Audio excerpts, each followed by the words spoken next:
কি যাও ওই দেখি। ও তুই তুই এমন ভাবে আসছিস মনে হচ্ছে কোটিপতি দুলালি। তুই সন্ধ্যেবেলা সকালবেলা বাজারে ভিক্ষা করতে যাই আর সন্ধ্যেবেলা হলে এমন বড় লোকের পাট নিয়ে বেড়াইস, তাই না? কি বললি শালা তুই? কি বললি? আমি তো আমি ভিক্ষা করে বেড়া? হ্যাঁ, আমি তো তাও ভিক্ষা করে খাই, তুই তো লোকের পকেট মেরে খাস। ওই সালাতে আমি পকেট মারি? হ্যাঁ তো কি তুই তো পকেটে মারিস? আমি দেখা পকেট মারি? হ্যাঁ পকেট মারি।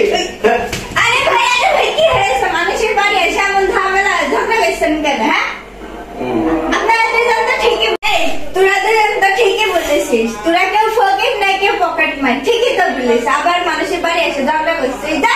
দোস্ত এই মেয়েটা কি বলে রে? তো আমি দেখিছি মনে হচ্ছে দোস্ত। আরে শালা ফকির চিনছিস না কে? তুই কি বললি শালা? আরে কিছু না, এই সে মহিলা যে আমরা বাজারে মাছ করতে গেলাম, এই মাছ কুটে দিচ্ছে 2 টাকা কম নিনি আমাদের কাছ থেকে, ছোট লোক মহিলা। তাই বলছে মাছ কুটার আমাদের কি বললি? বাজারে একটু পেমেন্ট করিস।